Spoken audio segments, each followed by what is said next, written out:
আসসালামু আলাইকুম, স্বাগত জানাচ্ছি চ্যানেল আই সংবাদে আমি রিদিতা রেজা। শুরুতেই জানিয়ে দিচ্ছি সুপার ফ্রেশ ফোর্টিফাইড সয়াবিন তেল সংবাদ শিরোনাম। গুম তদন্ত কমিশন গঠনের পর থেকে এ পর্যন্ত 400 অভিযোগ জমা, বেশিরভাগই ডিজিএফআই, র্যাব, ডিবি ও সিটিটিসির বিরুদ্ধে। ছাত্র জনতার অভ্যুত্থানে হত্যা ঘটনায় নাগরিক কমিটির 2 অভিযোগ দায়ের। এ পর্যন্ত ট্রাইব্যুনালে 51 অভিযোগের সবগুলোই প্রধান আসামি শেখ হাসিনা। বিচারপতি বিব্রত হওয়ায় ডক্টর ইউনূসের গ্রামীণ কল্যাণের 666 কোটি টাকা কর পরিশোধের রায় প্রত্যাহার, মামলার নথি প্রধান বিচারপতির কাছে প্রেরণ। এবং ভৌগোলিক অবস্থান, জলবায়ু সহ বিভিন্ন কারণে বাংলাদেশে মশার প্রকোপ বেশি, এডিস মশা নিয়ন্ত্রণে সমন্বিত ব্যবস্থাপনায় গুরুত্ব আরোপ। সংবাদ শিরোনামগুলো জানাচ্ছিলাম। এখনকার এই সংবাদ আয়োজন একই সঙ্গে চ্যানেলের ইউটিউব চ্যানেল এবং চ্যানেলের ওটিটি প্ল্যাটফর্ম আইস্ক্রিনে লাইভ স্ট্রিম হচ্ছে। লক্ষ্মীপুর ও যাত্রাবাড়িতে হত্যার ঘটনায় সাবেক প্রধানমন্ত্রী শেখ হাসিনা সহ 30 জনকে আসামি করে 2টি অভিযোগ জমা দিয়েছে জাতীয় নাগরিক কমিটি। ছাত্র জনতার গণ অভ্যুত্থানে হত্যা ও গণহত্যার ঘটনায় এ পর্যন্ত ট্রাইব্যুনালে 51টি অভিযোগ জমা পড়েছে। প্রত্যেকটি আবেদনই প্রধান আসামি করা হয়েছে সাবেক প্রধানমন্ত্রী শেখ হাসিনাকে। ট্রাইব্যুনাল ভবনকে বিচারের উপযোগী করতে ভবন পরিদর্শন করেছেন গণপূর্ত বিভাগের প্রধান প্রকৌশলী। পরে তিনি জানান 3 থেকে 4 মাসের মধ্যে শেষ হবে সংস্কার কাজ। ঝুঁকিপূর্ণ হওয়ায় পুরাতন ট্রাইব্যুনাল ভবন পরিত্যক্ত ঘোষণা করে টিন শেড ভবনে বিচার কাজ চলছিল। ডক্টর ইউনূস প্রধান উপদেষ্টা হওয়ায় গ্রামীণ কল্যাণকে 666 কোটি টাকা দেওয়ার পূর্ণাঙ্গ রায় লিখতে বিব্রত হাইকোর্টের বেঞ্চের কনিষ্ঠ বিচারপতি। একথা জানিয়ে ইউনূসের আইনজীবী ব্যারিস্টার আব্দুল্লাহ আল মামুন বলেছেন, ওই রায় প্রত্যাহার করে মামলার নথি প্রধান বিচারপতির কাছে পাঠিয়ে দিয়েছেন হাইকোর্ট। কর দাবি সংক্রান্ত কর কমিশনারের সিদ্ধান্তের বৈধতা নিয়ে গ্রামীণ কল্যাণের করা আলাদা রিটের রুল খারিজ করে 4 আগস্ট রায় দেন বিচারপতি মোহাম্মদ খুরশিদ আলম সরকার ও বিচারপতি এস এম মনিরুজ্জামানের বেঞ্চ। এই রায়ের ফলে আয়কর বাবদ গ্রামীণ কল্যাণের কাছ থেকে দাবি করা অর্থ এনবিআর আদায় করতে পারবে বলে ওই দিন জানান রাষ্ট্রপক্ষের আইনজীবী। অন্যদিকে গ্রামীণ কল্যাণের আইনজীবী সেদিন বলেছিলেন হাইকোর্টের রায়ের বিরুদ্ধে তারা আপিল করবেন।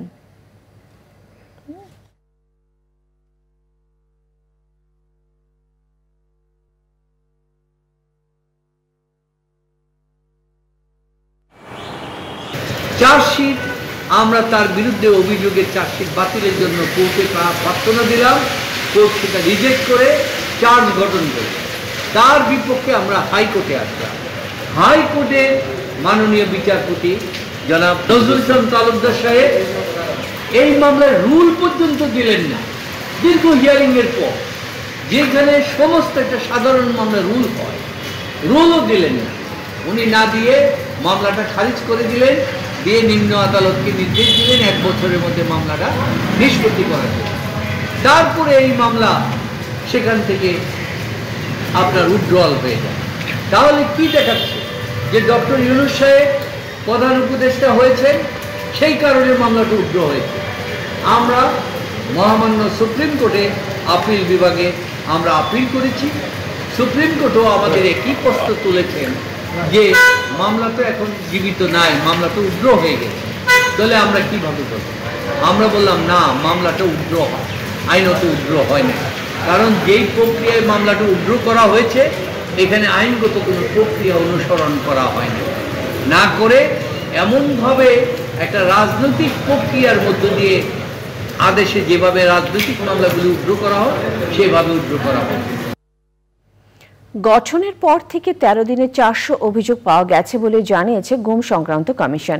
বেশিরভাগ অভিযোগ এসেছে র্যাব, ডিজিএফআই, ডিবি ও সিটিটিসির বিরুদ্ধে। সংবাদ সম্মেলনে বলা হয়েছে যে পরিচয়ে গুম করা হোক তাদের বিচার হবে। বন্দিশালা পরিদর্শনে ভিকটিমদের বক্তব্যের সাথে মিল পাওয়া গেছে বলেও জানিয়েছে কমিশন। 10 অক্টোবর পর্যন্ত কমিশনে অভিযোগ দেওয়া যাবে। নাজিব বেগের রিপোর্ট। মানবাধিকার সংগঠনগুলোর তথ্য অনুযায়ী আওয়ামী লীগ শাসন আমলে গেল 15 বছরে বাংলাদেশে বিরোধী মতসহ 700-র বেশি মানুষ গুম হওয়ার ঘটনা ঘটেছে। এর মধ্যে 150 জনের বেশি মানুষের খোঁজ মেলেনি। আইনশৃঙ্খলা রক্ষাকারী বাহিনী ও বিভিন্ন সংস্থার সদস্যদের হাতে জোরপূর্বক গুম হওয়া ব্যক্তিদের সন্ধানে সম্প্রতি কমিশন গঠন করে অন্তর্বর্তী সরকার। এরই মধ্যে কমিশনের হাতে 400 অভিযোগ এসেছে। কমিশনের কাছে নিজেদের বক্তব্য তুলে ধরেছেন গুম থেকে ফিরে আসা 75 জন। যারা উঠিয়ে নিয়ে গেছে বা গুম করেছে, তো আমরা তো এভিডেন্স পাচ্ছি। যাদের বিরুদ্ধে অ্যালিগেশনস, যারা পারপিটেটার্স অফ দ্য ক্রাইম, ওদেরকে তো আমরা তলব করব, তলব করে ওদের স্টেটমেন্ট নিব। বেশি অভিযোগ আসছে র্যাবের বিরুদ্ধে, তারপর ডিজিএফআইয়ের বিরুদ্ধে, তারপর আসছে আপনার ডিবির বিরুদ্ধে, হ্যাঁ সিটিটিসির বিরুদ্ধে। সম্প্রতি আয়নাঘর সহ গোয়েন্দা পুলিশ ও সিসিটিসির ইন্টারোগেশন রুম পরিদর্শন করেছে কমিশন। গুম হওয়া ব্যক্তি যে মতেরই হোক, তার বিচার পাওয়ার অধিকার রয়েছে মনে করে কমিশন। তিনি ডাকাত ছিলেন না তিনি জঙ্গি ছিলেন নাকি, এই বিভাজনে আমাদের যাওয়ার কোনো ইখতিয়ার নেই। খুব স্পষ্টভাবে বলি, যিনি এনফোর্স ডিসঅ্যাপিয়ারেন্সের শিকার, তার অভিযোগ আমরা গ্রহণ করব। কোন কোন সেলে কিভাবে থাকতো, তাদের কখন কখন বাথরুমে নিত, কখন খাবার দিত, কি ধরনের খাবার দিত, কি কি জিনিস ছিল, ওগুলার মিল পেয়েছি। যেই বর্ণনাগুলো দিয়েছেন সেই বর্ণনা অনুযায়ী সেলগুলো এখন অনেকাংশেই নাই। তার মানে হয় স্যার যেটা বলছেন চেঞ্জ করেছে, পরিবর্তন করেছে, কিছু জিনিস ভেঙে ফেলেছে। কমিশন বলছে স্বাধীনভাবে কাজ করবেন তারা। নাজিব বেগ, চ্যানেল আই, ঢাকা। সাবেক প্রধানমন্ত্রী শেখ হাসিনার ছেলে সজীব ওয়াজেদ জয়কে অপহরণ ও হত্যা চেষ্টা মামলায় জামিন পেয়েছেন আমার দেশ পত্রিকার ভারপ্রাপ্ত সম্পাদক মাহমুদুর রহমান। ঢাকা মহানগর দায়রা জজ শামসুজ জগলুর হোসেনের আদালত তার জামিন দেন। মাহমুদুর রহমানের আইনজীবী তানভীর আহমেদ বলেন, কারাদণ্ডাদেশ চ্যালেঞ্জ করে ঢাকার মহানগর দায়রা জজ আদালতে আপিল করা হয়েছে। একই সঙ্গে মাহমুদুর রহমানের জামিনের আবেদন করা হলে শুনানি শেষে জামিন মঞ্জুর করে আদালত। সজীব ওয়াজেদ জয়কে অপহরণ এবং হত্যা চেষ্টা মামলায় গত বছর 17 আগস্ট মাহমুদুর রহমান ও সাংবাদিক শফিক রেহমান সহ 5 জনের আলাদা 2 ধারায় 7 বছরের সশ্রম কারাদণ্ড দেন ঢাকার অতিরিক্ত চিফ মেট্রোপলিটন ম্যাজিস্ট্রেট আদালত। অন্তর্বর্তী সরকারের উপদেষ্টা পরিষদের বৈঠক অনুষ্ঠিত হয়েছে। বৈঠকে সভাপতিত্ব করেন প্রধান উপদেষ্টা ডক্টর মোহাম্মদ ইউনূস। বেলা 11:30 থেকে দুপুর 2টা পর্যন্ত প্রধান উপদেষ্টার কার্যালয়ে বৈঠক চলে। সভায় নির্ধারিত গুরুত্বপূর্ণ এজেন্ডার বাইরেও দেশের সার্বিক পরিস্থিতি নিয়ে আলোচনা হয়। সেই সময় আসন্ন দুর্গাপূজার নির্বিঘ্ন ও শান্তিপূর্ণ পরিবেশে অনুষ্ঠানের লক্ষ্যে বেশ কিছু নির্দেশনা দেওয়া হয়। বিকেলে সংবাদ সম্মেলনের মাধ্যমে বৈঠকের বিস্তারিত তুলে ধরা হবে।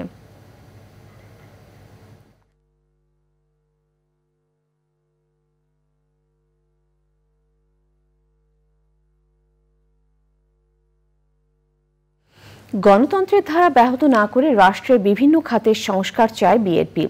দলের নেতারা বলেছেন, আলোচনার মাধ্যমে সংস্কার কার্যক্রম আরো ফলপ্রসূ হবে। তারা জানিয়েছেন, দলকে সংগঠিত করার পাশাপাশি আন্দোলনে ক্ষতিগ্রস্তদের পাশেও দাঁড়াচ্ছেন বিএনপি নেতারা। রাহুল রায় রিপোর্ট। বিএনপি সহ বিভিন্ন রাজনৈতিক দল দ্রুত সময়ে নির্বাচনের কথা যেমন বলছে, তেমনি রাষ্ট্রের প্রয়োজনীয় সংস্কারের কথাও বলছে। রাষ্ট্রের গুরুত্বপূর্ণ 6টি খাতে সংস্কারের জন্য এরই মধ্যে 6টি কমিশন গঠন করেছে অন্তর্বর্তী সরকার।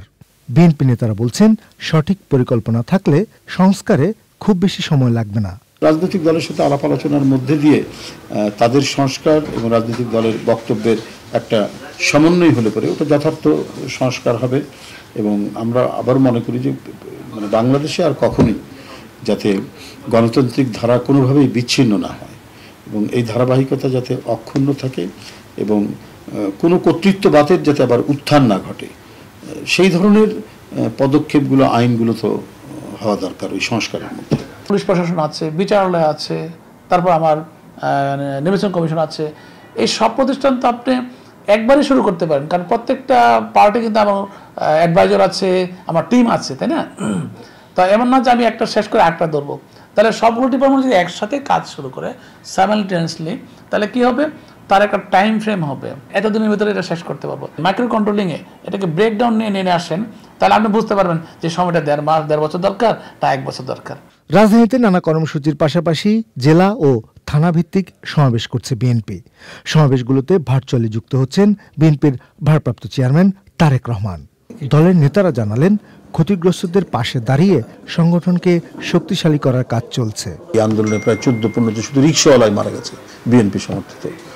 এদের আমরা বাসায় খোঁজ খবর নিয়েছি, তাদেরকে যতটুকু সম্ভব সহায়তা করা এবং কারো পরিবার দিনাজপুরে, কারো পরিবার হয়তো ফেনীতে, সেখানে গিয়েও আমরা বিএনপি পরিবারের নামে বা বিএনপির বিভিন্ন নেতৃবৃন্দ নানাভাবেই সেই কাজগুলো করছেন এবং এগুলো সম্পূর্ণ এই কাজগুলোকে তদারকি করছেন দলের ভারপ্রাপ্ত চেয়ারম্যান জনাব তারেক রহমান। রিফর্ম বলেন আর সংস্কার বলেন, যাই বলেন, প্রত্যেকটা কাজ কিন্তু গণতন্ত্রের একটা অংশ।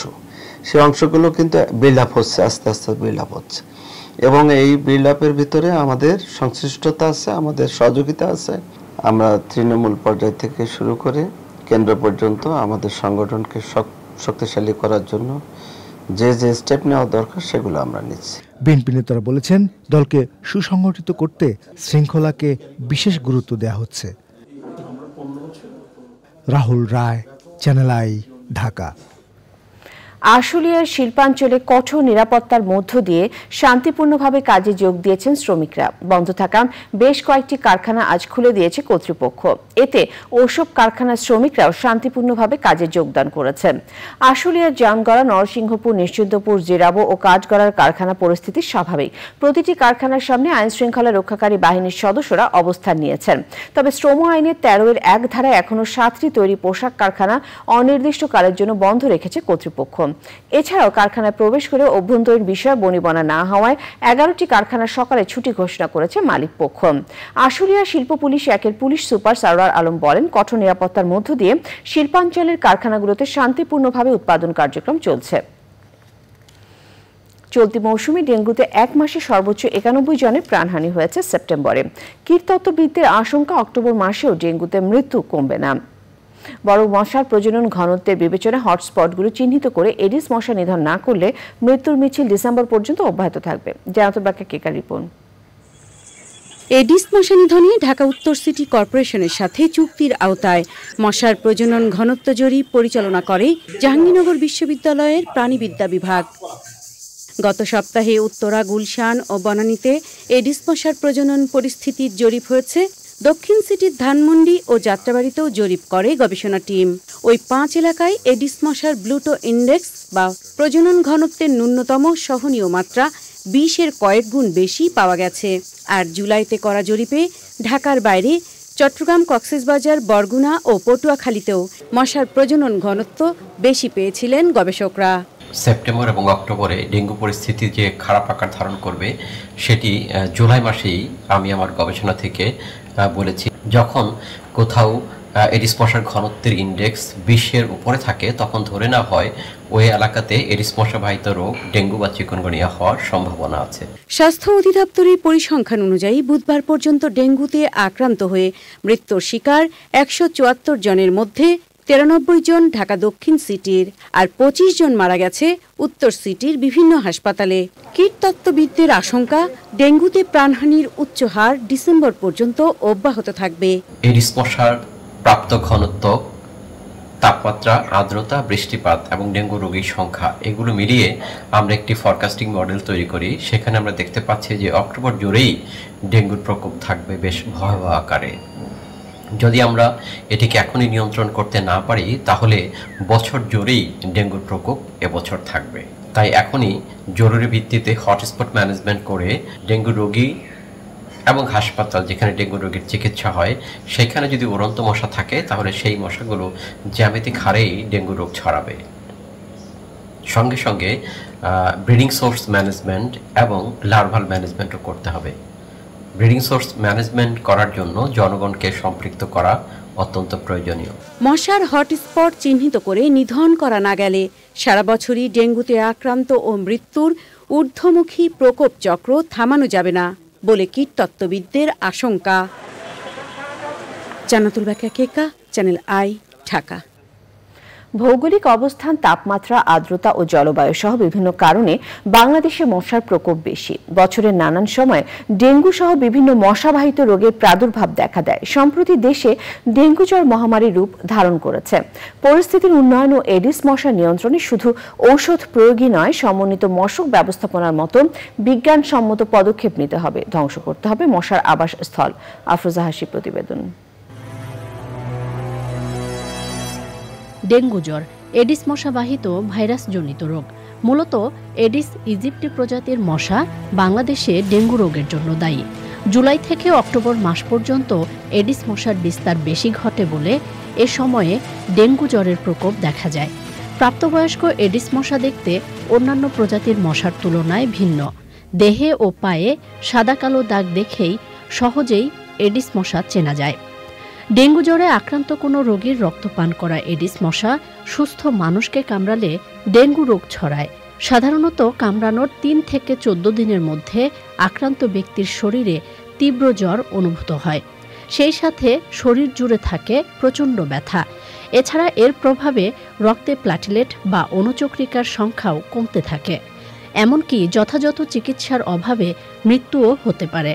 তবে ডেঙ্গু আক্রান্ত হলে বিশ্রামের পাশাপাশি পর্যাপ্ত পানি ও তরল জাতীয় খাবার গ্রহণ এবং দ্রুত চিকিৎসকের শরণাপন্ন হতে হয়। ডেঙ্গু প্রতিরোধে এরই মধ্যে মশা নিধন কর্মসূচি বাস্তবায়ন করছে সরকার। পাশাপাশি মশা নিয়ন্ত্রণে বিভিন্ন ধরনের জনসচেতনতামূলক কার্যক্রমও পরিচালনা করা হচ্ছে। তবে এডিস মশা দমনে প্রয়োজন সকলের সক্রিয় অংশগ্রহণ। এর বিস্তার রোধে বসতবাড়ির আঙিনা পরিষ্কার পরিচ্ছন্ন রাখতে হবে। ৩ দিন পর পর পড়ে থাকা পাত্র, ফুলের টব, পরিত্যক্ত টায়ার, প্লাস্টিক বোতল সহ যে কোনো উন্মুক্ত স্থানে জমে থাকা পানি নিয়মিত অপসারণ করতে হবে। পর্যাপ্ত ঔষধ প্রয়োগের মাধ্যমেও প্রাপ্তবয়স্ক মশা ও লার্ভা ধ্বংস করা যায়। এছাড়া ডেঙ্গু জ্বর থেকে রক্ষার জন্য দিনে কিংবা রাতে ঘুমানোর সময় অবশ্যই মশারি ব্যবহার করতে হবে। জানালায় মশা প্রতিরোধক নেট ব্যবহার এবং স্প্রে কিংবা কয়েল ব্যবহারের মাধ্যমেও এডিস সহ অন্যান্য মশা থেকে নিরাপদ থাকা সম্ভব। আফরোজা হাসি, প্রকৃতি ও জীবন ডেস্ক, চ্যানেল আই। এডিস মশা ও ডেঙ্গু জ্বর নিয়ে বিস্তারিত প্রতিবেদন দেখবেন আজ রাত 10:15 প্রকৃতি ও জীবন অনুষ্ঠানে। চিকিৎসক হয়েও নাগরিক জীবনে নিজেকে সুস্থ রাখার প্রেসক্রিপশন হিসেবে বেছে নিয়েছেন ছাদ কৃষিকে। 5 বছরের অনুশীলনে 3 স্তরে গড়ে ওঠা আয়োজনটি দিচ্ছে সবুজ সৌন্দর্য আর রকমারি ফসল। উদ্যোক্তা বলছেন ছাদ কৃষি দ্রুত সম্প্রসারণে প্রয়োজন সরকারের বাস্তবমুখী পদক্ষেপ। বিস্তারিত জানাচ্ছেন শাইখ সিরাজ। শহর ক্রমেই গ্রাস করে নিচ্ছে চাষের জমি। বর্ধিত ঢাকার আফতাবনগর আবাসন এলাকা। এখানে গত 9 বছর ধরে বসতি গেড়েছেন ডক্টর আব্দুল্লাহ কাফি খান। নাগরিক জীবনে সুস্থ থাকার প্রচেষ্টায় বেছে নিয়েছেন কৃষির এই আয়োজন। পাচ্ছেন নানামুখী উপকারিতা। এখন তো গ্রীষ্ম সিজন, হ্যাঁ, সেই ক্ষেত্রে আমরা কিছু সবজি, কিছু ফল আসে, যেমন বরবটি, ঝিঙা, ঢেঁড়স, বেগুন, চাল কুমড়া, হ্যাঁ, তার পুঁই শাক, হ্যাঁ, অনেক সময় পালং শাকও হয়। আম আসে, আপনার কলা আছে, কামরাগা, সফেদা, আতাফল, হ্যাঁ, ড্রাগন ফল, আঙুর হয়। শহর বৃদ্ধি পাওয়ার সাথে সাথে সবুজকেও প্রাধান্য দেওয়া দরকার মনে করছেন তিনি। ঢাকা সিটিতে আমরা জানি কয়েকবারই হচ্ছে দূষিত সিটিতে ফার্স্ট হয়েছে, যে সেই ক্ষেত্রে এটা যদি আমরা মানে সবার নিজের উদ্যোগে, এটা আসলে নিজের উদ্যোগ থেকে যদি করতে পারি, সেই ক্ষেত্রে হয়তো বা ভবিষ্যতে আমরা হয়তো একটা দূষণমুক্ত ঢাকা সিটি হয়তো আশা করতে পারি। নিরাপদ ফসল উৎপাদনের এই ঘরোয়া বিপ্লবটির জন্য দরকার প্রাতিষ্ঠানিক কাঠামো। সরকার যদি উদ্বুদ্ধ হয়ে সবাইকে যদি এভাবে বলেন যে হ্যাঁ আপনারা গাছ লাগান, সেক্ষেত্রে আমার মনে হয় সবাই নিজে থেকে উদ্যুক্ত হয়ে আরো নতুন কিছু হয়তো আসবে। একটা সময় ছাদ কৃষি শখের বিষয় থাকলেও এখন নগর জীবনে যারা বসবাস করছেন তারা প্রতিনিয়ত অনুধাবন করছেন এর প্রয়োজনীয়তা। যে কারণে সচেতন ব্যক্তি যারা আছেন তারা তাদের ছাদগুলোকে বিন্দুমাত্র খালি রাখছেন না, গাছগাছালি দিয়ে ভরছেন। এর উপকারিতার দিকটা তারা প্রচণ্ডভাবে অনুধাবন করছেন এবং তারা এই কথাও বলছেন যে এখানে সরকারের অংশগ্রহণটা অনেক জরুরি এর সম্প্রসারণের জন্য। একইভাবে তাদের এই ছাদ কৃষির আয়োজন দেখে প্রতিবেশীরা উদ্বুদ্ধ হচ্ছে, যেমনটা আমাদের হৃদয় মাঠিও মানুষের ছাদ কৃষি আয়োজন দিয়ে সারা বাংলাদেশে এখন ছাদগুলো এরকম সবুজে ভরপুর হচ্ছে। আব্দুল্লাহ কাফি ছাদ কৃষিটি তেমন একটা না। ঢাকার আফতাবনগর থেকে শাইখ সিরাজ, চ্যানেল আই। দর্শক, এ নিয়ে বিস্তারিত প্রতিবেদন দেখবেন আজ বেলা 3:05 হৃদয় মাটিও মানুষের ডাক অনুষ্ঠানে। সময় হলো বিরতি নেবার। বিরতির পর আর সংবাদের সাথে জানিয়ে ফিরব। দুবাইয়ে কিছুক্ষণ পর পর্দা উঠেছে নারী টি-20 বিশ্বকাপের উদ্বোধনী ম্যাচে বাংলাদেশের প্রতিপক্ষ স্কটল্যান্ড। সারা দেশে আওয়ামী লীগের নেতাকর্মীরা দুর্গাপূজা উপলক্ষে নাশকতা করার চেষ্টা করছে বলে অভিযোগ করেছেন সাভার উপজেলা বিএনপির সাবেক সভাপতি জামাল উদ্দিন সরকার। উপজেলা তেঁতুলঝোড়া ইউনিয়নের পানপাড়া স্কুল মাঠে সনাতন ধর্মাবলম্বীদের মাঝে দুর্গাপূজা করতে বিএনপির ভারপ্রাপ্ত চেয়ারম্যান তারেক রহমানের পক্ষ থেকে নগদ অর্থ প্রদান অনুষ্ঠানে তিনি এ অভিযোগ করেন। বিএনপি নেতাকর্মীরা নাশকতা রোধে সব মন্দিরে পাহারায় থাকবে বলে অনুষ্ঠানে জানানো হয়। সারা সিএনজি পাম্প থেকে 24 ঘন্টা গ্যাস সরবরাহ চালু ও সিলিন্ডার ভর্তি কন্টেইনারে গ্যাস সরবরাহ বন্ধের দাবিতে ঢাকা সিলেট মহাসড়ক অবরোধ করেছেন গাড়ি চালক ও মালিকেরা। বেলা 11টা থেকে ঢাকা সিলেট মহাসড়কের প্রতাপ এলাকায় অবস্থান নেন তারা। এ সময় মহাসড়কের দুই পাশে অন্তত 20 কিলোমিটার জুড়ে আটকা পড়ে যাত্রীবাহী গাড়ি। চালক ও মালিকেরা জানান গ্যাস সরবরাহের কোনো সময়সীমা থাকা যৌক্তিক নয়। পাশাপাশি সিলিন্ডারের মাধ্যমে গ্যাস সরবরাহ করা হচ্ছে, যা সম্পূর্ণ অযৌক্তিক এবং আইন বিরোধী। দ্রুত এই সমস্যা সমাধানে ব্যবস্থা নিতে প্রশাসনের হস্তক্ষেপ চেয়েছেন গাড়ি চালক ও মালিকেরা। নিটল টাটা, কৃষি সংবাদ।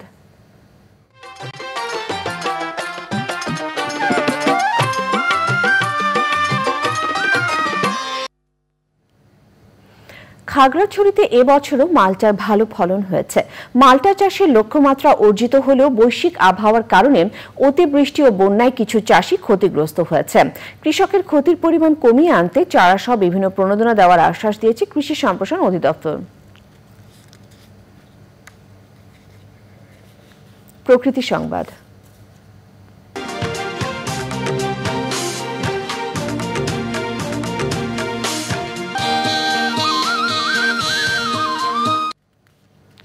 দখল দূষণ আর অপরিকল্পিত বাঁধের কারণে মৃতপ্রায় কিশোরগঞ্জের ঐতিহ্যবাহী নরসুন্দা নদী।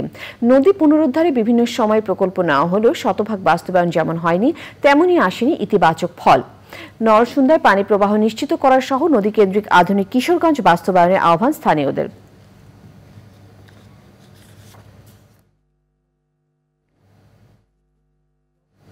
খেলার খবর।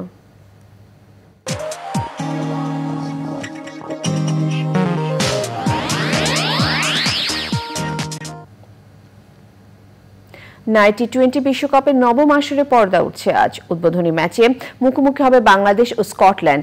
অতীত অভিজ্ঞতা যেমনই হোক, জয় দিয়ে আইসিসির মেগা ইভেন্ট শুরুর লক্ষ্য টাইগ্রেস অধিনায়ক নিগার সুলতানা জ্যোতির। শারজায় ম্যাচ শুরু হবে আজ বিকেল 4টায়।